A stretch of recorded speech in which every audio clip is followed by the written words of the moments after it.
name of the book is B. My name is Marshall, like martial arts, not like Marshall Hanson. If you just Google B by Marshall, it's the very first thing that comes up, and you can find the Facebook page and Twitter account. But if you want to just follow this link, you can go to lulu.com and spotlight Marshall. Now it's case sensitive, so the first letter of Marshall has to be capitalized. The rest have to be lowercase. But it's very easy to find. Again, the book is titled B, like the letter B, and my name is Marshall Martinez. All right. Marshall, tell us about your life as a busker. Give us a thumbnail sketch of what we'll find in the book. Well, it's a true story. So what you're going to find is three stories in one.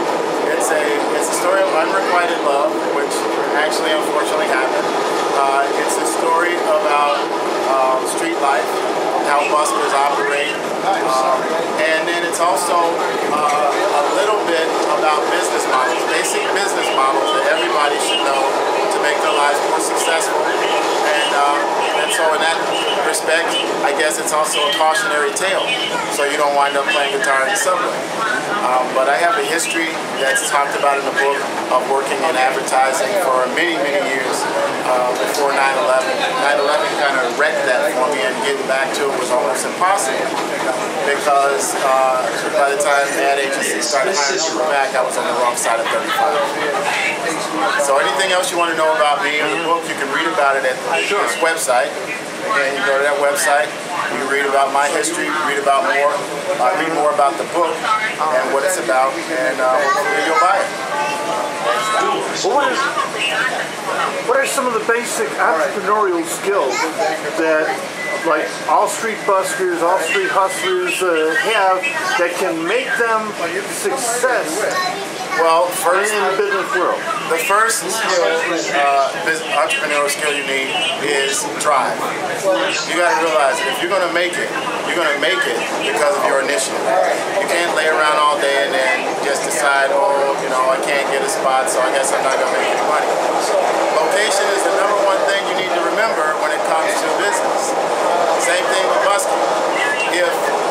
If you find a spot that's not lucrative, move to another spot. Don't sit there all day burning daylight and then go home at the end of the night worried because you can't pay your rent. You got to move around. You know, now other entrepreneurs like a fruit stand vendor can't really do that as fast as a busker. When you decide you're not making money today as a busker, you can pack up, leave, go a block away and make all kinds of money. If you are operating a fruit stand and you're not making any money, well, it may take 6 months to break your lease. You know, so these are things you need to think about initially when you're setting up that location. What have you seen there before? What has happened in the past? When you've played there before, has it been successful or has it just been mediocre money?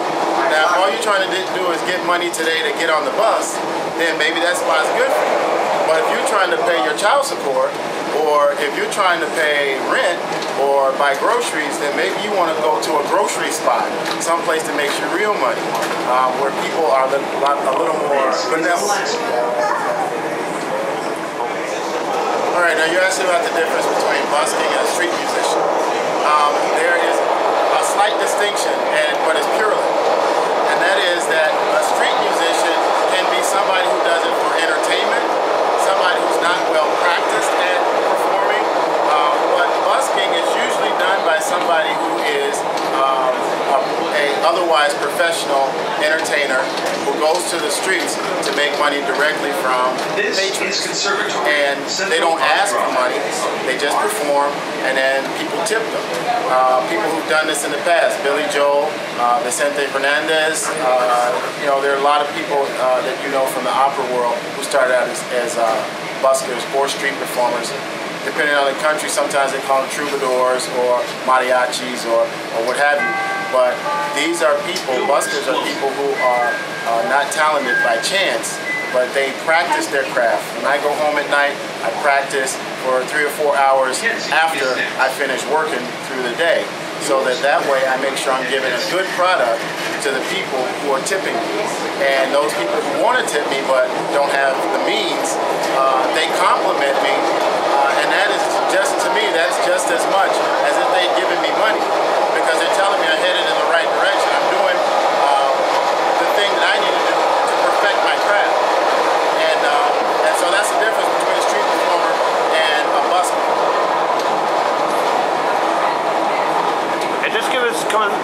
the practical aspects of the business part of it, handling finances on tips?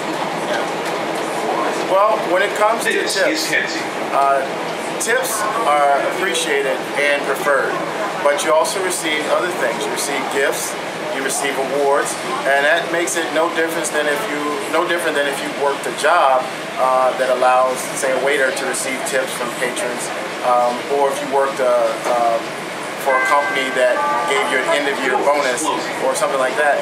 But tips are always cash. Awards can be verbal tips on where to find better employment, useful things like where to find food or shelter. But then you also get gifts. Gifts can be anything, and it's always something that is of great value to the person that gave it to you, but sometimes of little value to you. So you still appreciate it because it's the same as them saying you're doing a great job. So I've received trinkets like little plastic toys from children. I've received broken necklaces from women. I've received foreign currency from homeless people. I've received a lot of gifts. Some of them I keep because they're a novelty. Some of them I discard at a later time, but I still appreciate that it was given. This is California. Now, as far as the business aspect of that goes, managing your money is something you need to be very aware of from day to day, because some days are not good days and you may make very little money. Other days are great days, you may make a lot of money, but you need to average out what you make in a week, put it somewhere safe like in a bank account, and keep record of what you made on which day versus another day, so that way you'll have an idea of how your cycle goes. Just like any business, every business has a cycle. Some businesses are better in spring and they start laying people off in the winter because they don't have as much business. Well, being a busker is the same thing. Some days are very good for you, like a Wednesday or a Thursday, and then some other days, like a Sunday or a Monday, may not be your day, but it may be my day. Because at any point, a person coming into contact with a busker brings something to the event as well. They bring themselves, their history, their ideas, their thoughts about what you're doing, and what you're playing, or if you're a juggler, or if you're a clowner, or whatever, what you're playing at that moment touches them emotionally. And on a Monday, it's going to touch them differently than it does on a Wednesday. So you need to change up your repertoire. You need to have several different kinds of products to present to your constituency, your followers, your groupies, whatever you want to call them. But those are your clients. You need to have something to present to them that they see is of value, and then they will tip you, reward you, gift you, whatever, or compliment. If you don't give them anything that draws them in, then you're doing yourself a disservice. You're not operating your business. You're nothing more at that point than a beggar. And I've had this experience where I'm standing there tuning my guitar, and people will give me something, gift, whatever. They never give me compliments if I'm just tuning, but they will give me an object. And that distills for me the idea that at that moment, they see me as no different than a beggar. So you don't want to reduce yourself to being, somebody's pet, a dog, just picking up scraps from the passers-by, because that is demeaning and that takes away your humanity. So when you're standing there and you're giving your heart to the performance, and somebody comes up and they give you a $20 bill, well, that person was truly touched by you. Now, coming back the next day, that same person may not be touched by that same thing, and they may just ignore you, and that's fine. That's your job to know what moves the crowd. That's your job to know what day is best for you. And just like any other business, you got to know your product. All right. If anybody'd like to know more about Marshall Martin and busking and why I do what I do, you can obviously read the book, but you can also follow me on Facebook, Twitter, and Lulu.com.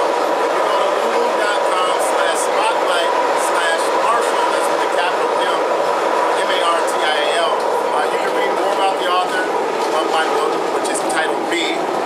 more about me as the author, as an individual, as a human. And I look forward to seeing you on Facebook.